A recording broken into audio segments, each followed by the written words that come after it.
Hey Bookaholics, so welcome back to another video. Today I am bringing you my very disappointing October wrap-up.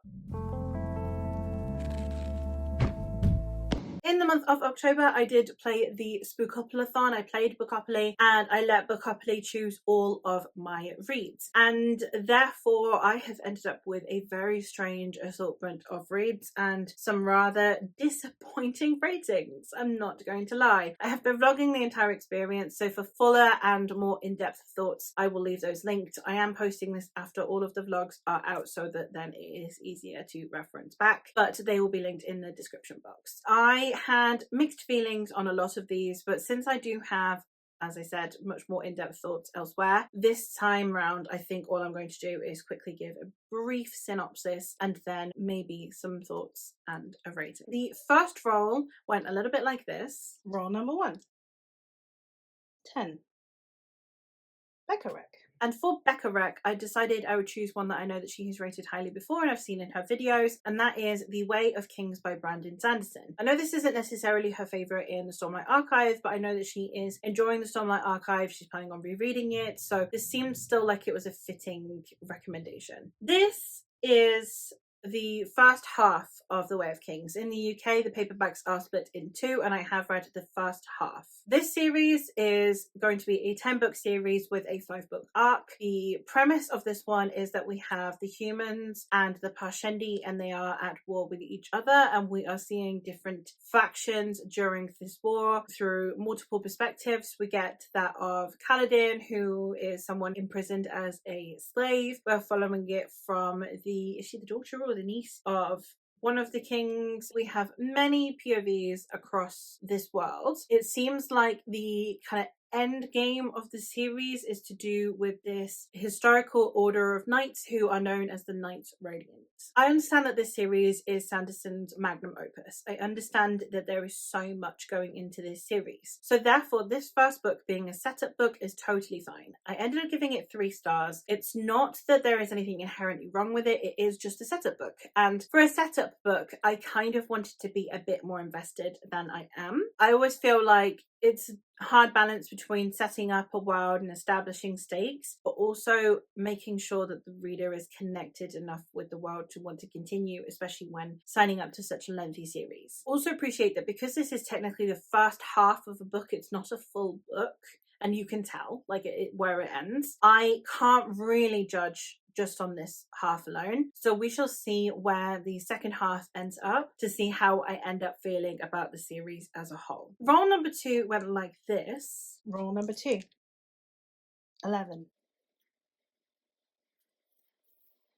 Pentacle. And I got Pentacle. Pentacle is a 5-star prediction, and for this one I went with Wayward by Amelia Hart. This is a historical magical realism that is generational and follows 3 perspectives. Primary perspective is a contemporary perspective set in, I think, 2018, in which we are following a woman in her late 20s who is in a abusive relationship. Content warnings for domestic abuse. And she then receives word that her aunt has passed away and left her house to her. So she flees this abusive relationship and hopes that she will be able to hide from her partner in this country house. She is in this house that her aunt had lived in, and then we get the perspective of her aunt, who was a young woman in the 1940s. She was the kind of obstinate and headstrong girl that didn't quite fit into the family's preferences. She wanted to get an education. She didn't want to marry the guy that they wanted her to marry, etc. And we are getting her perspective and how she fights against the constraints of her society. And then we get a much older perspective, the only one that is told in first person, which is that of Altha, who is a witch. She is being tried for being a witch in the 17th century. I really appreciated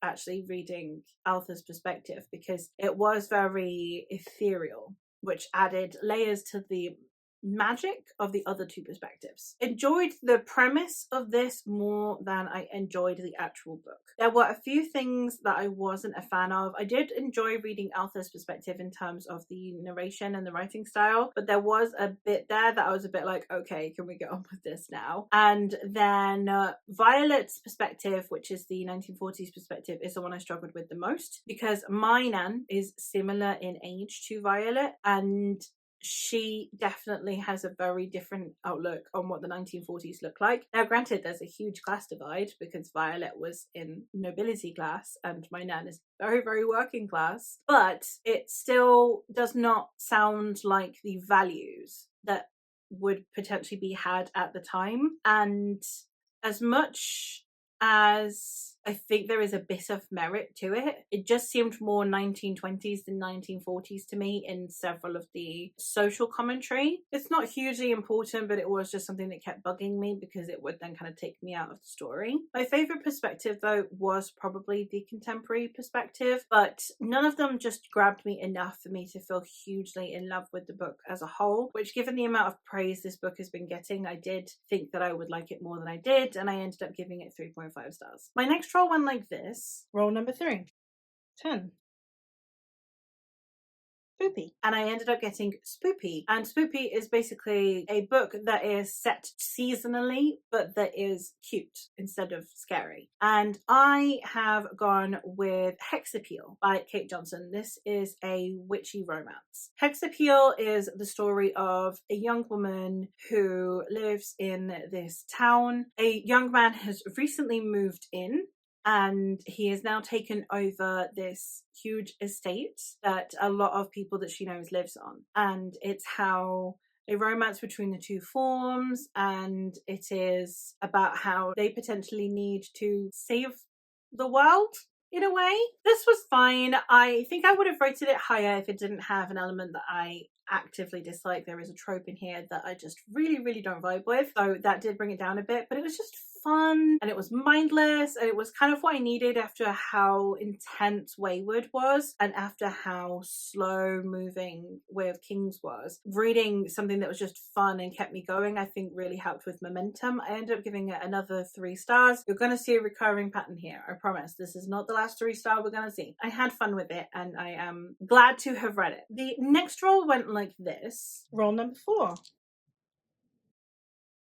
Most recent purchase. And given how much I enjoyed reading Hexappeal, I ended up purchasing the other 2 books in the series. So for most recent purchase, it ended up being that I read the next book in the Best Hex Ever collection, which was Hex and the City. In this one, we are following a young woman who has had a somewhat secluded upbringing, and she responds to an ad that is offering lodgings, and she moves in with this woman who says, by the way, you're a witch, because the only way you could have read my ad is if you were a witch, because I do witchy stuff. And then she now becomes part of a coven, and she begins working in this spell shop alongside the rest of the coven, and Poppy's the kind of girl that gets to go on a date or 2 and then never gets called back again. So when she goes on another date that ends up going really badly, she takes out her frustrations and she curses a pendant. However, one of her co-workers then goes and sells that pendant to a young man who is buying it for one of his co-workers after having a one-night stand with her. However, this pendant is cursed, so now both her and the guy need to go work together to retrieve the pendant.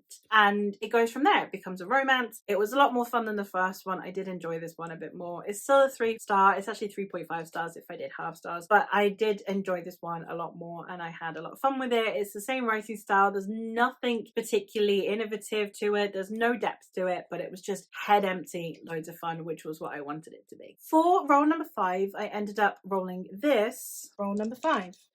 9. A chance card.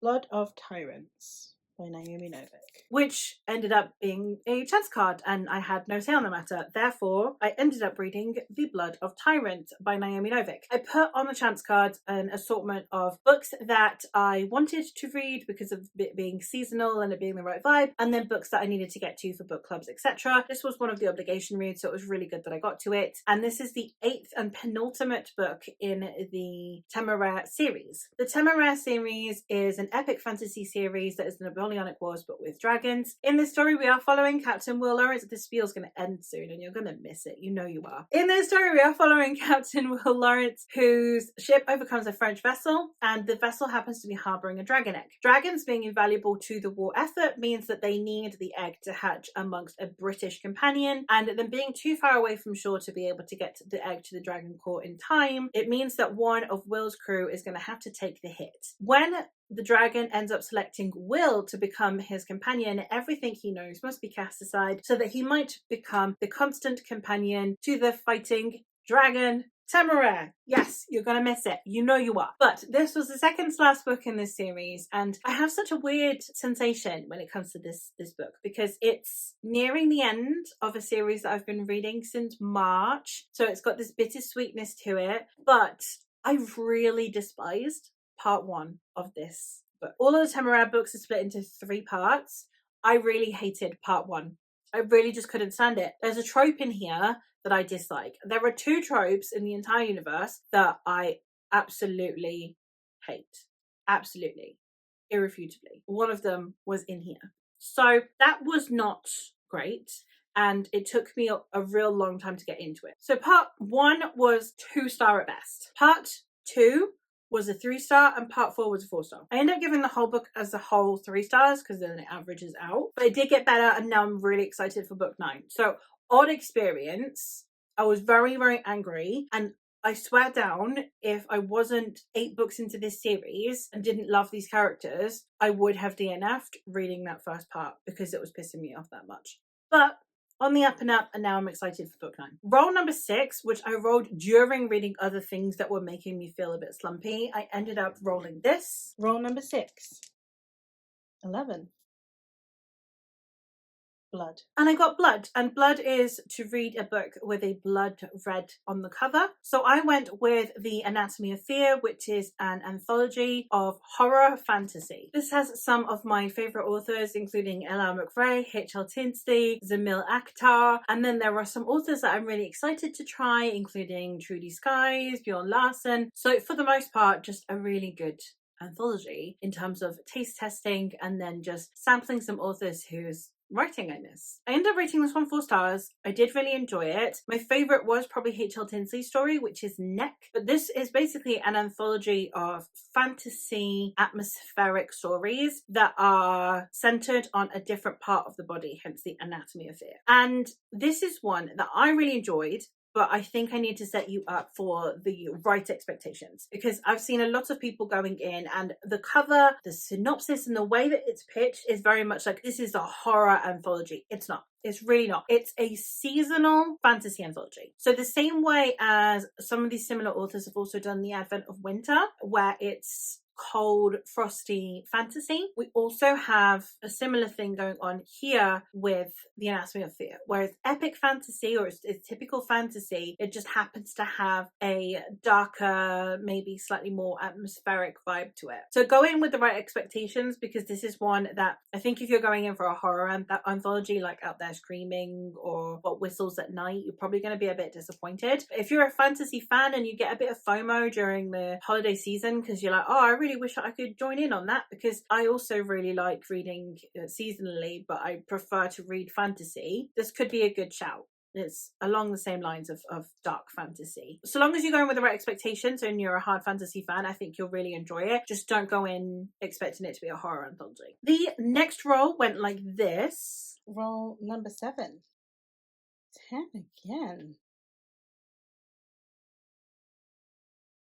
Mood read. And I ended up reading Clara y la Penumbra. Because I got mood read, I could have just put on one of my TBR books on there, which would have been more sensible. But I decided that I wanted to read a book just for the sake of it, and this had been lent to me by a friend, and I was really excited to try it out, and I haven't been reading that much in Spanish lately, so I thought this would be a good shout. This one is a weird one. So in this book, we have people that are used as canvases. So they themselves are the art. They have to learn to essentially stand there and like street artists, like the street mimics, what are they called? Like street statues? Like that. They have to be kind of positioned in a certain way, and they are painted in a certain way, and they are displayed in museums. And then one day one of the canvases shows up dead. So we have a murder mystery going on, a social commentary, this kind of alternate reality world that we are in, the combination of it all becoming a commentary on beauty standards, on bodily autonomy, etc. I really like the premise of this. I think that it was very interesting. I think that the way that it was discussed was not great. I ended up giving this 3 stars. I think that it had some really great ideas, gorgeous writing style that was absolutely stunning, a little bit wordy but beautiful. The themes in it, I think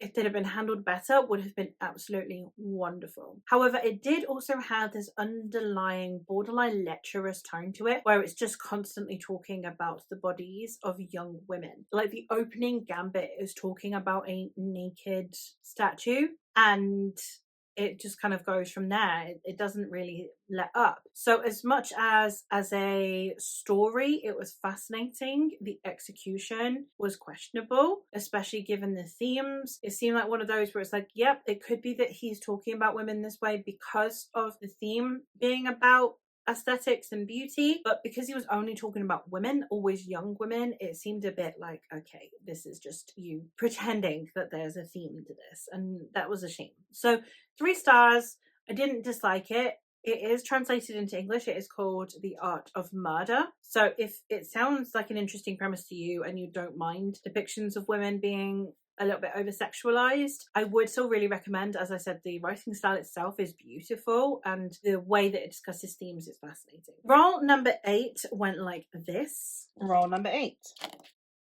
7.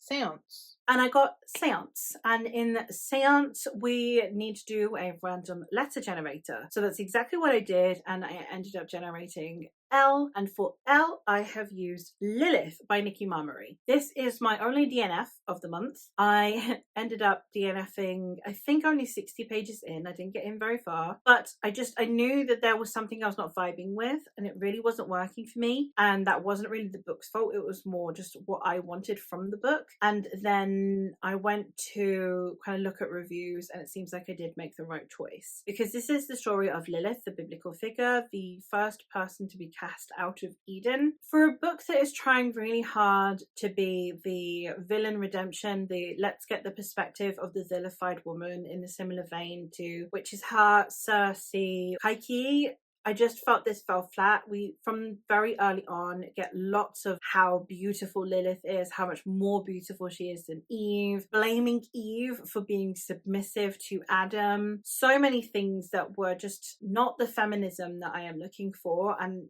those books I read for feminism. And I want female solidarity, not competition. So it just didn't work for me, and it seems like from some of the other reviews, I made the right choice for me. And it's a shame, but it's not one that I can critique too hard because I didn't get far enough in to give like a real strong opinion on, just my reasons for DNFing. Roll number 9 went like this. Roll number 9. 9.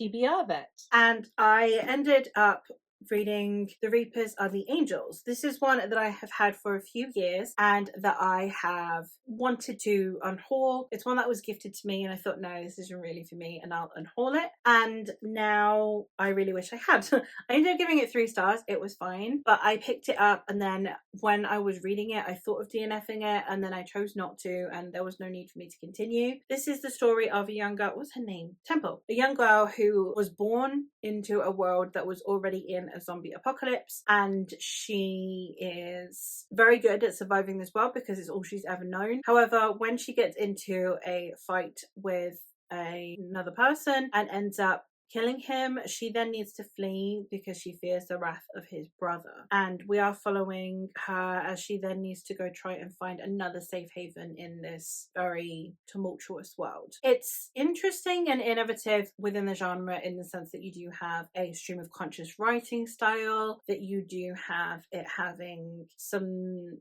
potentially more dystopian themes. There's less hope in this than you'd normally get. I have heard so many people say that this is not YA, it's adult because it's not got a happy ending. It's like, okay, you've not read any YA dystopians then. I think this could be either. I genuinely think that this could work as both YA and adult. We have a teenage protagonist. None of the content in here is something that I haven't seen in YA. Likewise, I don't think that it has the level of melodrama that people tend to associate with YA, so I don't think that it would be off-putting to people who normally don't like YA. I just think that maybe it would be one that you might want to check out before purchasing, you know, maybe read the first chapter online or whatever to see if it is your vibe, because I couldn't really tell you if it's YA or adult or not. It was fine. I don't like stream of consciousness. It's just not my vibe. It's not a writing style that works for me. And then I just don't think that it brought anything hugely new to the zombie genre. When I was considering DNFing The Reapers of the Angels, I decided to roll again, and roll 10 ended up being this. Roll number 10. 11. Bonfire. Yes, you are correct. The time when I was considering whether or not to DNF a book is when I got Bonfire. Bonfire is to read a book that's at the risk of being unhauled. That's how well this month was going for me. We ended up with a book that was at the risk of being unhauled. I mentioned this in my TBR, and that is Pet Sematary by Stephen King. This one also ended up being a 3-star. You can see the theme here. You can see the recurring pattern of the 3 stars, how they've been haunting me. This one ended up being a 3-star. It was fine. I didn't love it. I didn't hate it. I don't vibe with Stephen King's writing style. I don't know why I continue reading his books. It's just not for me. We have this family that have moved into this rural area, and down the end of the lane there happens to be a pet cemetery. Because they are by this main road, a lot of pets end up getting crushed and then they get buried in the pet cemetery. And then we are following this family as some unusual things begin happening. It's rural fantasy horror, and it was fine. We have a magical burial ground, which is on Native American territory, which I really did not like. There was no need to make it Native American. There were things that were fine and that were readable, and like some concepts that were cool, and there was a bit of creepiness going on there, but it just wasn't really for me. There's nothing inherently wrong with it, so I didn't want to give it any lower than 3 stars, but I'm really not fussed about it at all, and it's definitely getting unhauled. For roll number 11, 6. And it's a double. All right. So we have Pentacle, which is our 5-star prediction. And then we need to combine it with 4. With Ghost Tour. I finally got a good roll, but I got a double. So my double was, the first part of it was I ended up on Pentacle, which once again is to read a 5-star prediction. And for that one, I went with A House with Good Bones by T. Kingfisher. This one is a haunted house gothic story in which we are following Sam, who, following time off from a job, she decides to go stay with her mum. And while she's staying with her mum, she begins to notice that things are a bit odd. They used to live in this house with her grandmother, who no one liked. She was evil grandmother. She was just the one that's really strict, constantly judging people, putting people down. She was quite vicious. She always wanted the house just so. So when her grandmother passed away, they redecorated the house to make it suit their taste, which was much more lively, much more vibrant, and made the house their own. However, she's come home and the house has gone back to how it used to be back when they lived with Grandma May. And her mum keeps flinching even when she's by herself, and possibly even talking to herself. And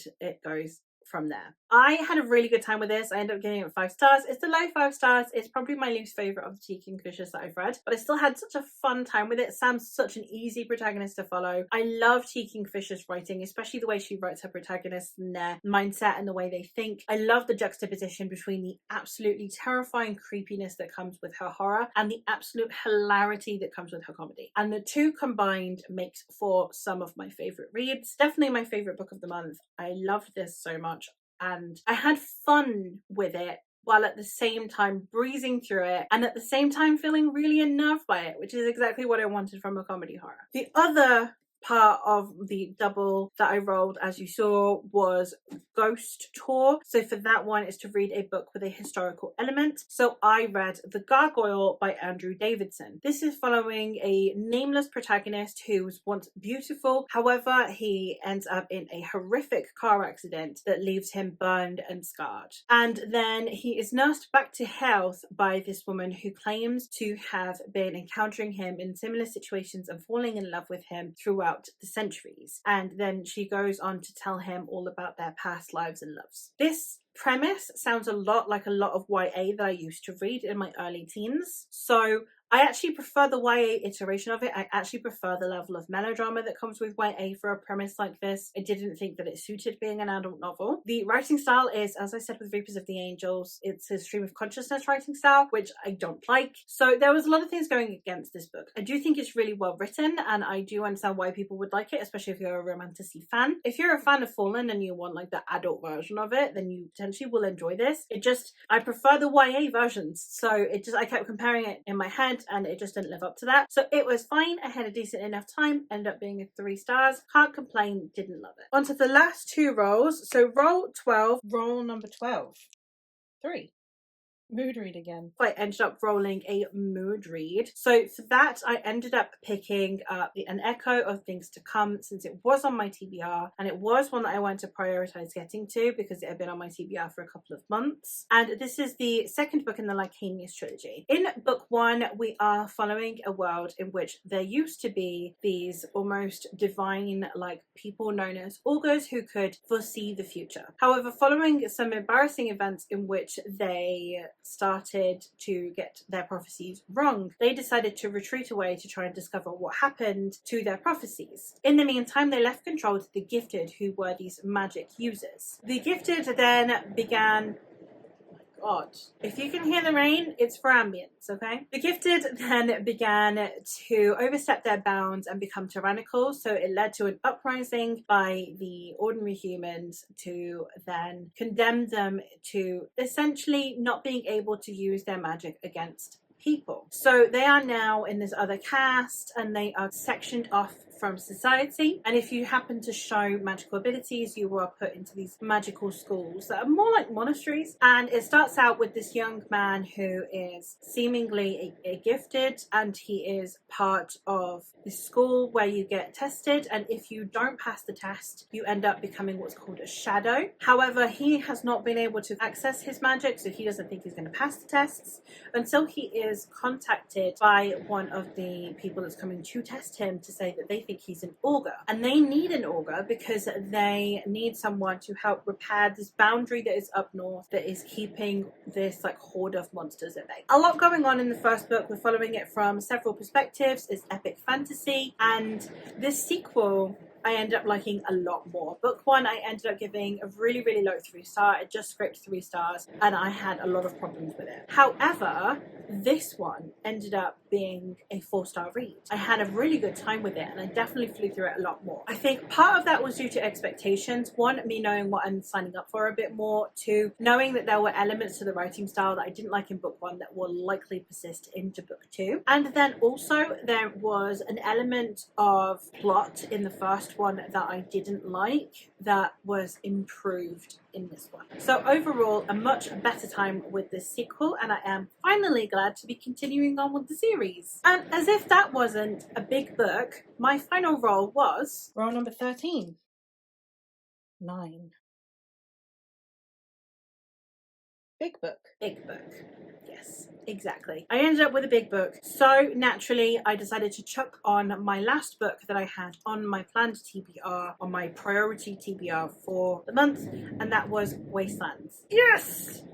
Thunderstorm in my October wrap-up. The Wastelands is the 3rd book in the Dark Tower series, which I am basically only reading at my husband's behest because he wants someone to talk to about it because it's a very weird series. I ended up giving this one 3 stars, which is better than the 2 previous books that I have given 2 stars, but I didn't love it, as is evidenced by the rating. The Dark Tower follows a man named Roland who is known as the Gunslinger, and he is chasing the man in black, and along the way he accumulates people to come together so that they can defeat the man in black when they reach him in the Dark Tower. I'm not a fan of westerns, and Roland is basically like fantasy space cowboy. I don't like Stephen King's writing style, as we talked about in Pet Sematary, and this is a Stephen King book, and this hasn't got much going for it. But I did think this was a step up in some ways. I do like the cast of characters that we have now. They were introduced in the second one, but I think the way that it was formatted just really didn't work for me. It worked a bit better in this one. I hated it less than the previous two, which is the best I can say for it. So as you can see, very mediocre month with 2 4-stars,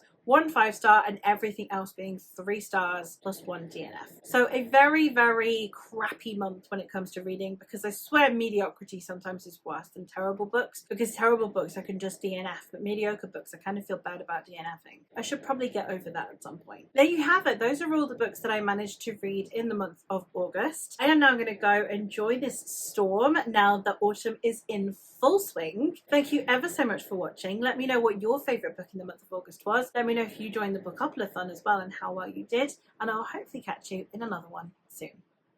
Bye!